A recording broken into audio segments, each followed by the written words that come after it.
Join me as I lead you down the sports path where we have your Maumee High girls basketball season opener highlights against the Blaine Bengals. Then we drive down to Oakdale for some Metro East Conference action featuring not 2 but 3 Fab 5 schools. Then we sit down with North Tartan co-head coaches as they discuss their team's co-op.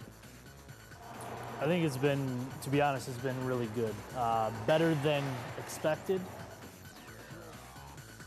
All that and more coming up on Sports Path.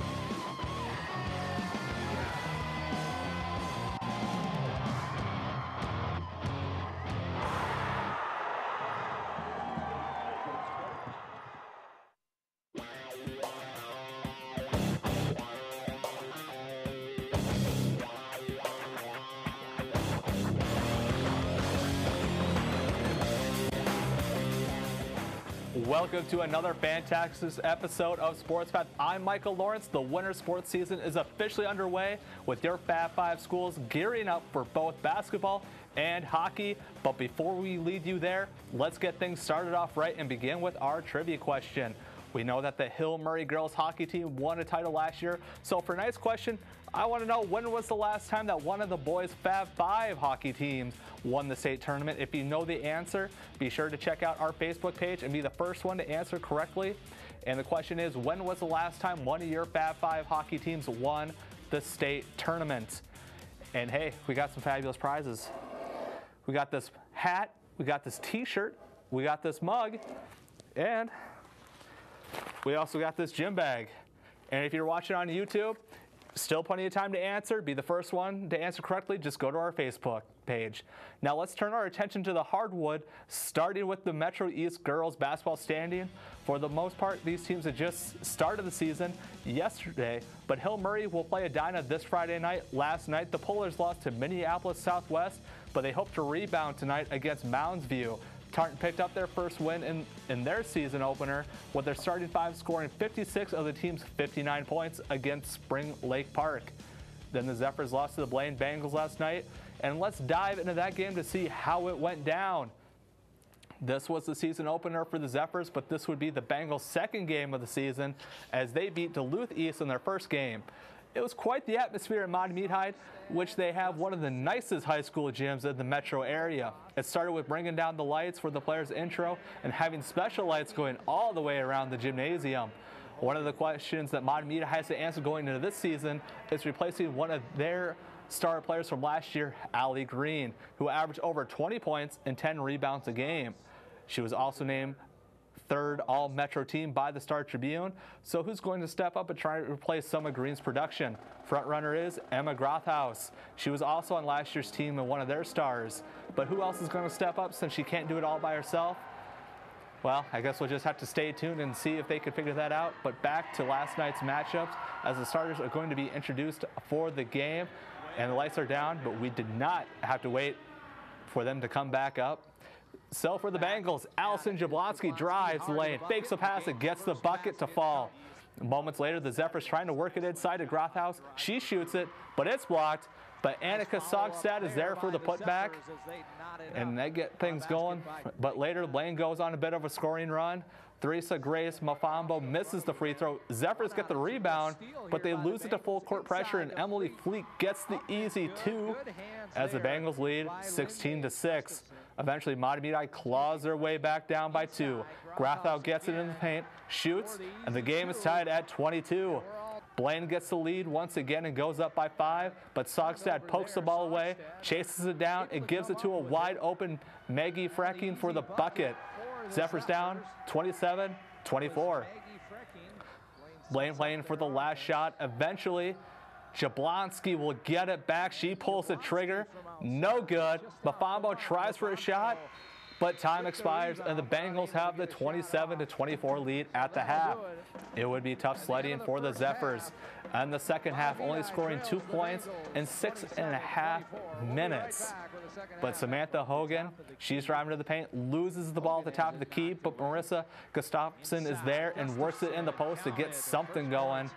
And then a little bit later, we'll have a breakaway for the Zephyrs with Grothaus leading the charge. She gets to the basket and draws the foul for an and one opportunity. However, it was a long night for Mahtomedi High. She misses the free throw attempt, and this would be the final points in the game. The Bengals win this one 53-43. Grothaus tallied 21 points in the game, while Stad added another 8 points to lead the Zephyr scorers. The White Bear Lake girls basketball team had an successful season last year, advancing all the way to the state tournament. So let's take a look at how well they're doing this year in the Suburban East. It's been a rough start to the season, losing both games in the tournament at Hamline this past weekend, losing to both Lakeville North and Eastview. But they hope to right the ship tomorrow against Centennial. It's still early in the year, and there will be a lot of improvement by all teams. Some teams after just losing their star players from a year ago. For an example, Mahtomedi High lost Allie Green and Hill Murray lost Lindsay Malika. Somebody needs to step up in order to replace their production, and there's still a lot of experimenting to be done in the early season to fill those roles. And now, moving on to the boys' side of things as we take the first look at the Metro East standings. Tartan is undefeated with Elijah Johnson scoring 16 points against St. Paul Como Park in their only game of the season.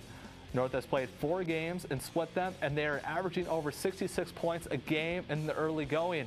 Mahtomedi High is 1-1, and Hill Murray is still searching for their first victory. Moving on in the Suburban East, White Bear Lake has played 4 games but sits 1-3. One of the reasons for their record may be their lack of offense ability, as they have failed to score over 50 points in all 3 losses, while their opponents have been averaging over 70 points a game. So far this season, currently no Bear players are averaging over double digits through 4 games, so there's a lot to improve on. Just still early in the season, anything can happen. But next up on Sports Path, Jeb Brown sits down with North Tartan co-head coaches to talk about the co-op of both teams. And we have your girls hockey highlights of North Tartan versus Mahtomedi High. And don't forget about our trivia question.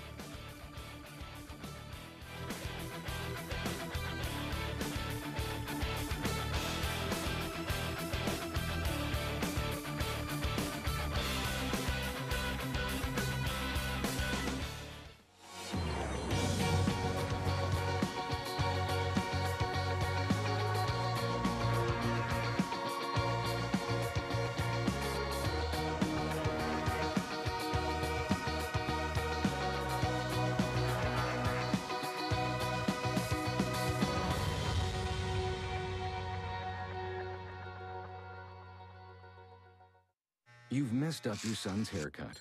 Do you try to fix it? Work with what you've got? Or show solidarity? Thank you, babe. You don't have to be perfect to be a perfect parent. Thousands of teens in foster care will love you just the same.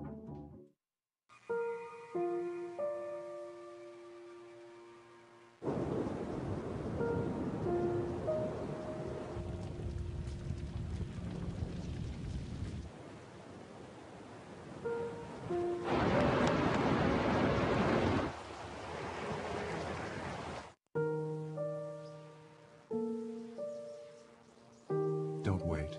Communicate. Make your emergency plan today.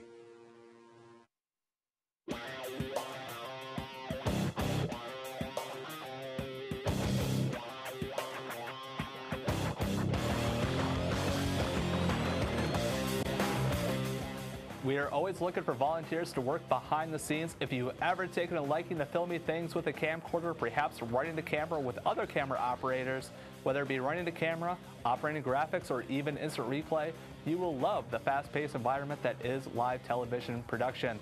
For more info on that, call Arlen Becker at 651-747-3821. That's 651-747-3821, or email him at arlen@onlocation.org.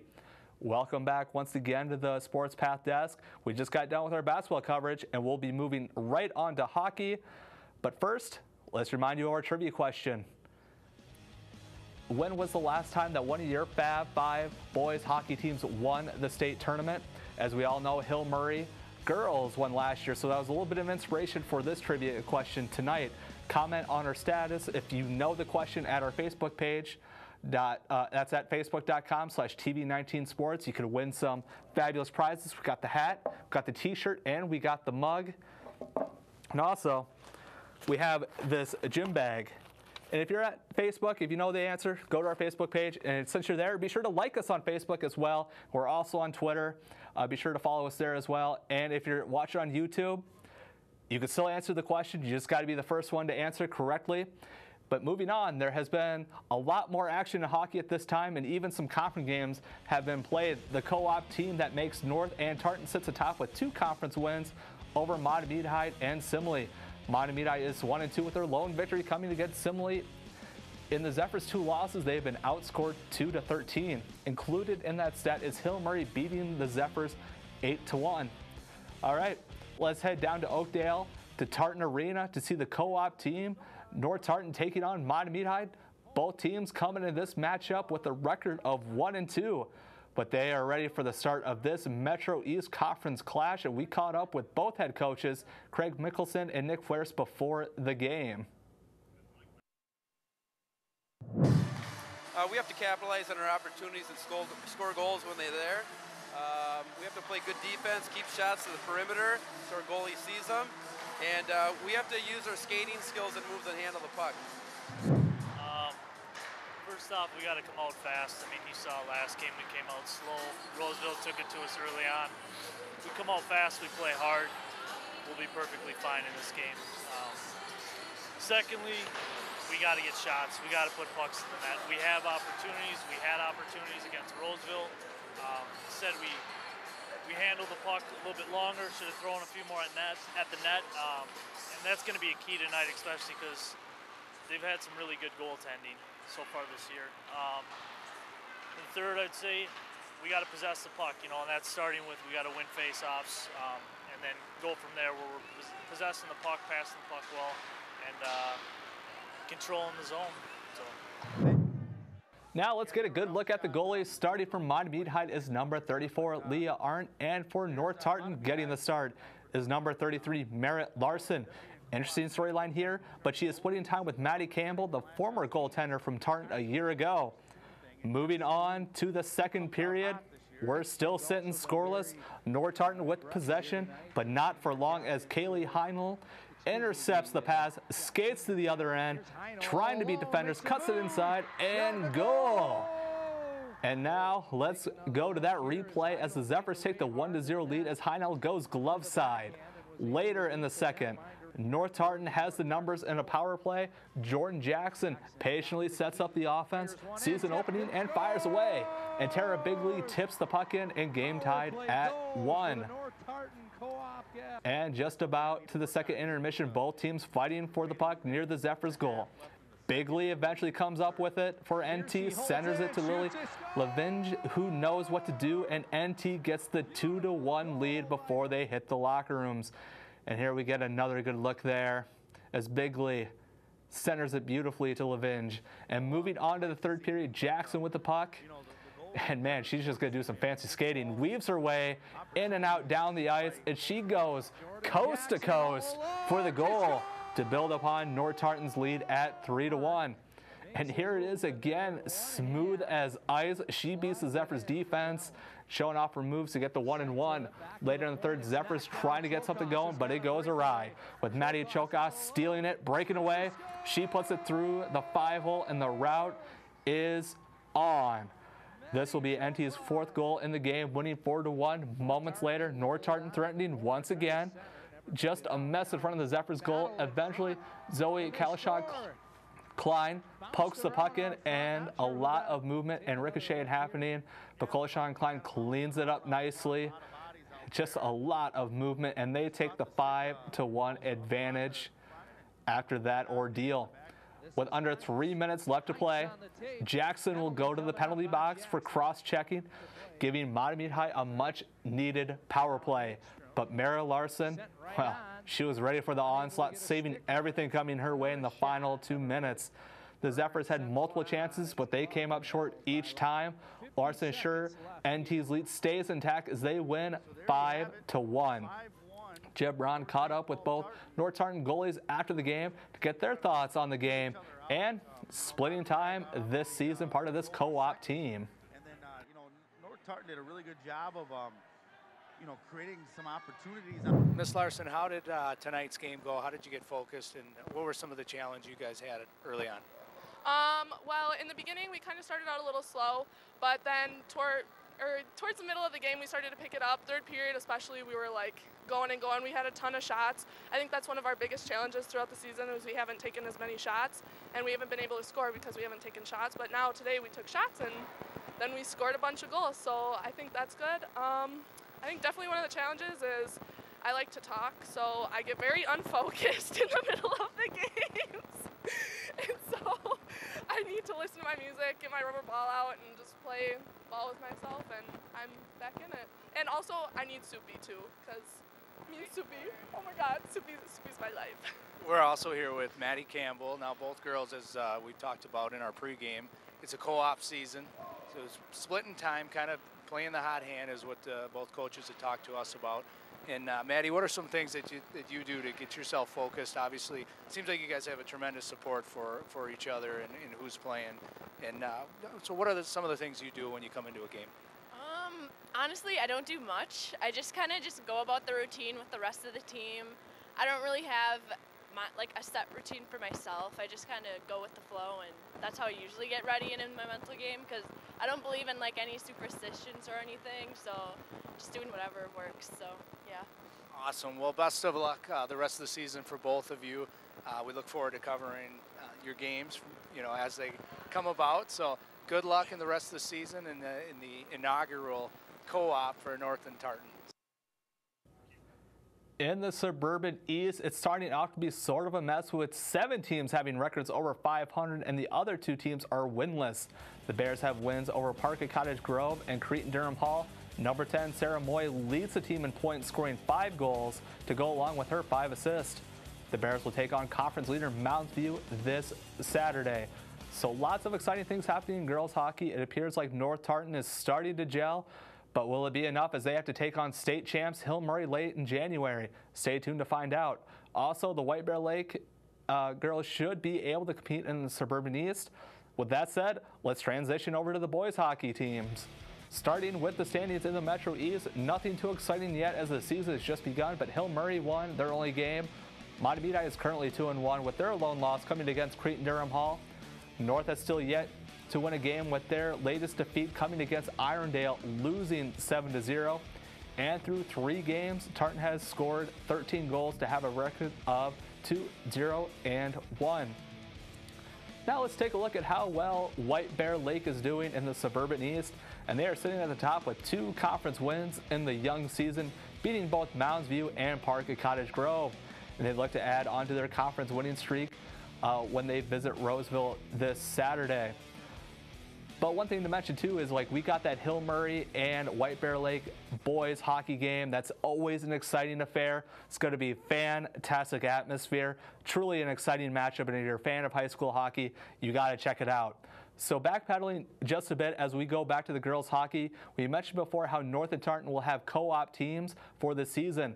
They're one of 3 teams in the Metro to do so, but North and Tartan joined teams before back in the 1995 season. Our own Jeb Brand sat down with both co-head coaches to get their perspective on how the transition is going. Howdy everybody, and welcome to Tartan Arena. I'm Jeb Brand. Tonight we have the opportunity to sit down with the co-head coaches of the new North Tartan girls hockey team. We've got Nick First and Allie Thunstrom here with us here tonight. And coaches, in your first year here, you've got a few practices under your belt, and you had an opportunity to get your first game underway against Burnsville the other night. Unfortunately, a tough loss, 3-1. But how has the transition of the co-op gone thus far? It's gone pretty well. There's obviously some growing pains in the difference between being at North full-time versus, we're every other week pretty much here and at Tartan. But the girls have really gotten along great, and they're starting to click.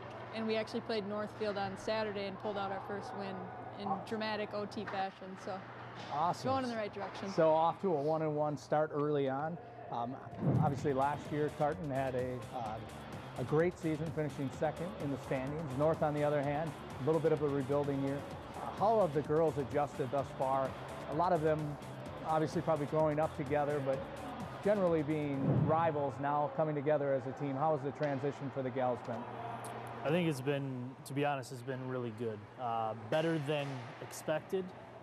The girls, I mean, as most people know, they play together in the youth levels with Northeast Metro Stars merged together, and then they disperse at the high school level. So it was kind of a no-brainer for us to merge back together, and when we did, the girls got along really well. Things have been going great. I'm sure there'll be some bumps along the road, but so far it's been going really good. Sure. How has the transition? Obviously, both of you have a few years coaching experience under your belt.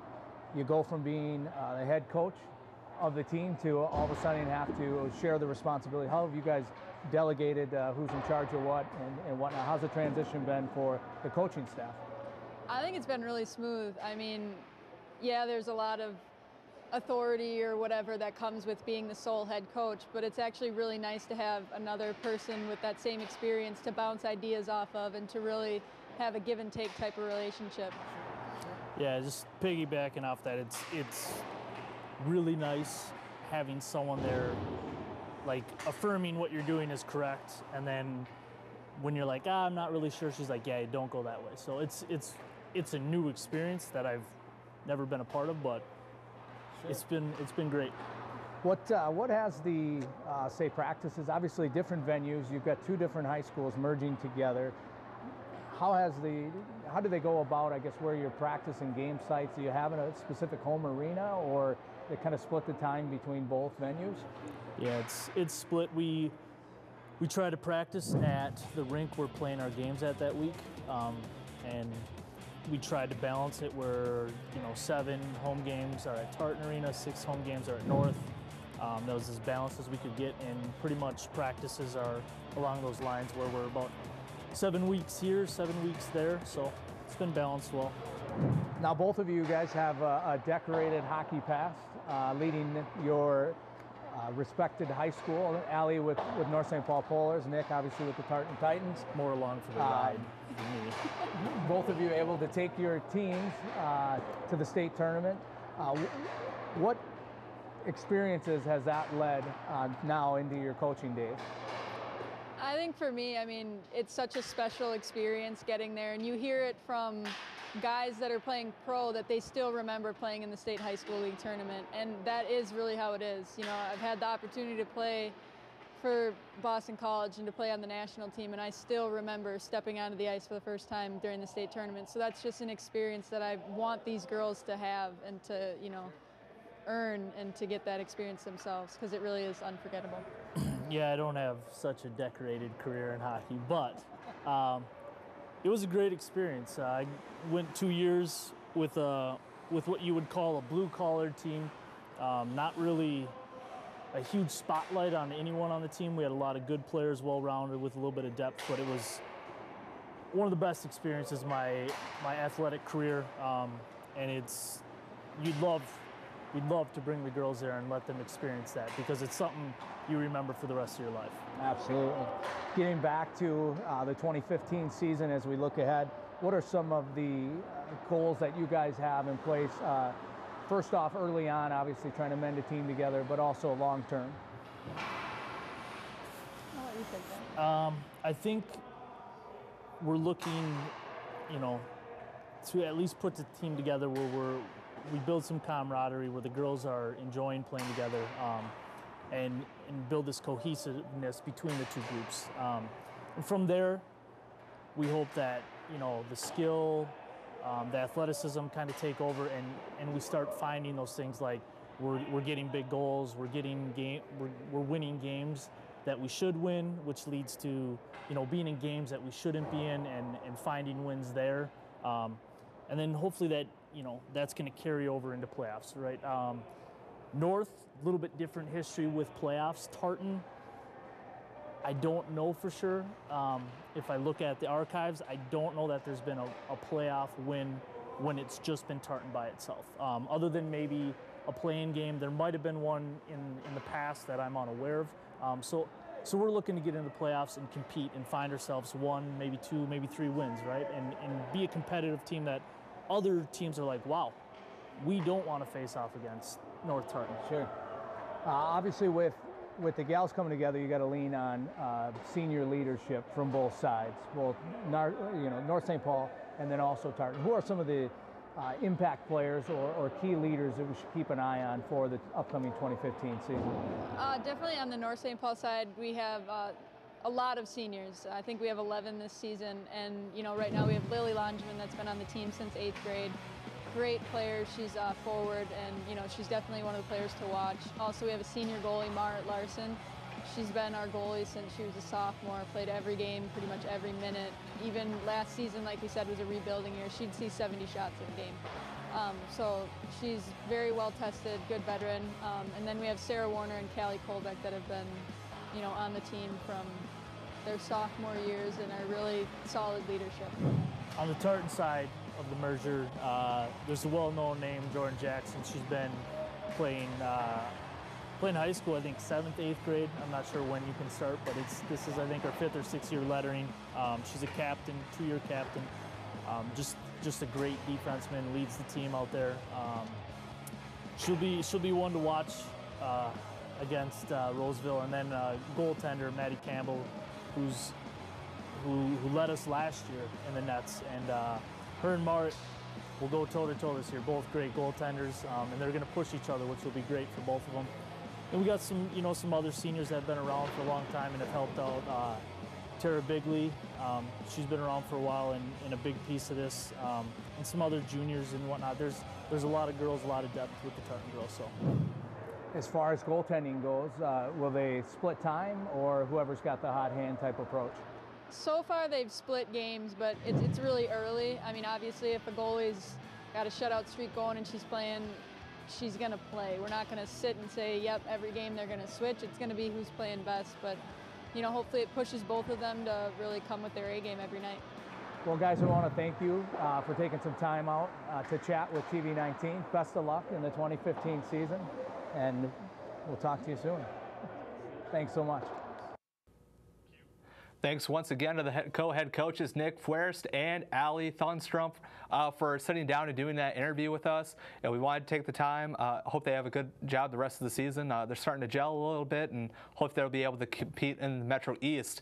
Now, I want to remind you about our trivia question. That was, when was the last time one of your Fab 5 boys hockey teams won the state tournament? And it was Hill Murray. So we're looking for the year. If you know the answer, comment on our status at facebook.com/TV19 Sports. And hey, since you're there, be sure to like us. Got some fabulous prizes. We got the stocking cap, we got the t-shirt, we got the mug, and we got the gym bag. And if you're watching on YouTube, you could still answer the question. Just go to our Facebook page and comment on the status. And now I want to take the time to remind you some of our upcoming events or live productions for TV19 Sports. Starting at December 4th, girls hockey, that'll be Simley versus Hill Murray. Then on December 8th will be boys hockey, White Bear Lake versus Hill Murray. That's going to be a fantastic matchup. If you're just a fan of high school athletics, that will be a great one and should be entertaining as well. On December 9th, it'll be girls hockey, Edina versus Hill Murray. That is a 2014-2015 state semifinal state semifinal rematch, so be sure to catch that one. And then on December 18th will be girls basketball, Tartan versus Mauntamede High, December 21st. Boys basketball, Santiago Lakes versus White Bear Lake. And then on December 22nd, Tortino Grace versus Mauntamede High. So a lot of fantastic sporting events happening this month in December. And also be sure to catch us next time on Sports Path on December 18th, live at December 16th, excuse me, live at 7 o'clock. And hey, thank you for watching Sports Path. Be sure to come back next time for the latest and greatest on your Fab 5 schools. Slides it in. Inside, dropouts again for the easy. Turned over there, Sockstead able to come up with it. And the easy bucket for the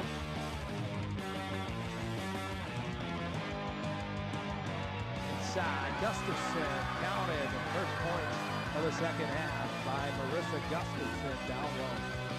Goldtoss all alone. Shoots to score!